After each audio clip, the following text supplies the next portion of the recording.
The big question is, should he be in England's World Cup squad?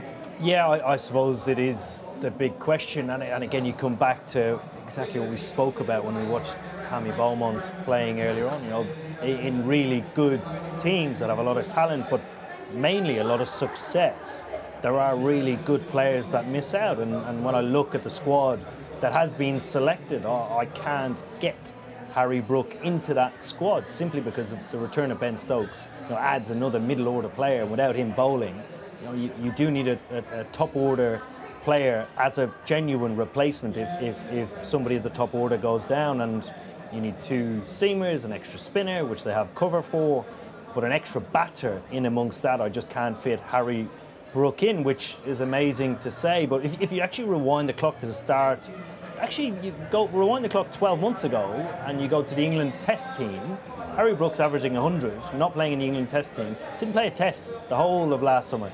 And I will emphasise this again, in really, really successful sides, you have brilliant players that sometimes miss out. And that's okay, that's for the benefit of the changing room and the understanding that there is a huge element of trust that is built with players in that changing room in committing to the collective goal, and there's no compromise with that. And I don't get the feeling that Matthew Mott and Josh Butler will ever compromise that. There's just an array of talent around at the moment, and Harry Brook is one of those players that could be an extra option. I think he'll probably go as a reserve player outside of the 15. So, you know, there's still a lot of cricket to be played between now and the start of the World Cup. The World Cup goes for 6 weeks. There will be an injury at some stage throughout that tournament, and Harry Brook, it'll be a luxury to have him as a backup player coming into the squad. So a lot of fans out there will say, you know what, you've got to get him in the team, you've got to get him in the team. But actually, you know, what is the ultimate goal for the team? It is winning the World Cup, and being in a position to win the World Cup, you have to have a balanced squad. You can't just pick players in all the same position because they are good players. You have to have all areas covered, because if you don't, on the big stage you get exposed. And I think the balance of the squad that they've selected is actually a really good one. And I believe England is probably going to be second favourites. I think India should rightly be favourites in the World Cup just because of home advantage. You know, Jasprit Bumrah has just come back in a series against Ireland. It looks as if he's tracking nicely for the team, so he only adds huge value for that Indian team. And India at home, if England are going to play against those guys in the semi-final or final, they're going to have strength and depth, and I believe that they do. What's your take on it?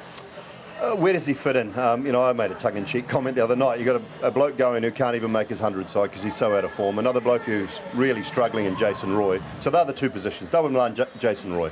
Does Harry Brook cover a 1-2-3? That's the issue. Does he? If they don't think he does, then he doesn't fit in the side, and that's the problem. Could you have him at number 3, number 1 or 2? I mean, Johnny's going to open with one of the other, and the other one is kind of the backup in the batting, in that top order batting area. Could he be a future number 3 top order player? Absolutely, because I think those skills against quick bowling are probably better than his skills against the spinners. So I think he could possibly be a 1-2-3 in the future, and 50 over cricket in particular, and T20 cricket. But if you get him into the squad, you're taking out a guy who strikes at 105 and averages 40 in Jason Roy, and David Milan averages 55 after just 18 ODIs. So it's hard to argue with what the selectors have done. Would you like to see him there? Absolutely. If I'm an opposition player, I'm thinking, good side if Harry Brook can't make it. But that's kind of where they're at. So look, if he doesn't replace Jason Roy and David Milan, and they've served their time, they've got success, had success in recent times. I mean, Roy scored 100 in his 2 games ago, I think it was, against Bangladesh. So, there's history with those two players, and he's just got to bide his time. Could he be a 1-2-3 player? Certainly down the line, I believe so. But again, I'll emphasise, you want to go there and win the World Cup. And to go there and win the World Cup, you need experience along with performance.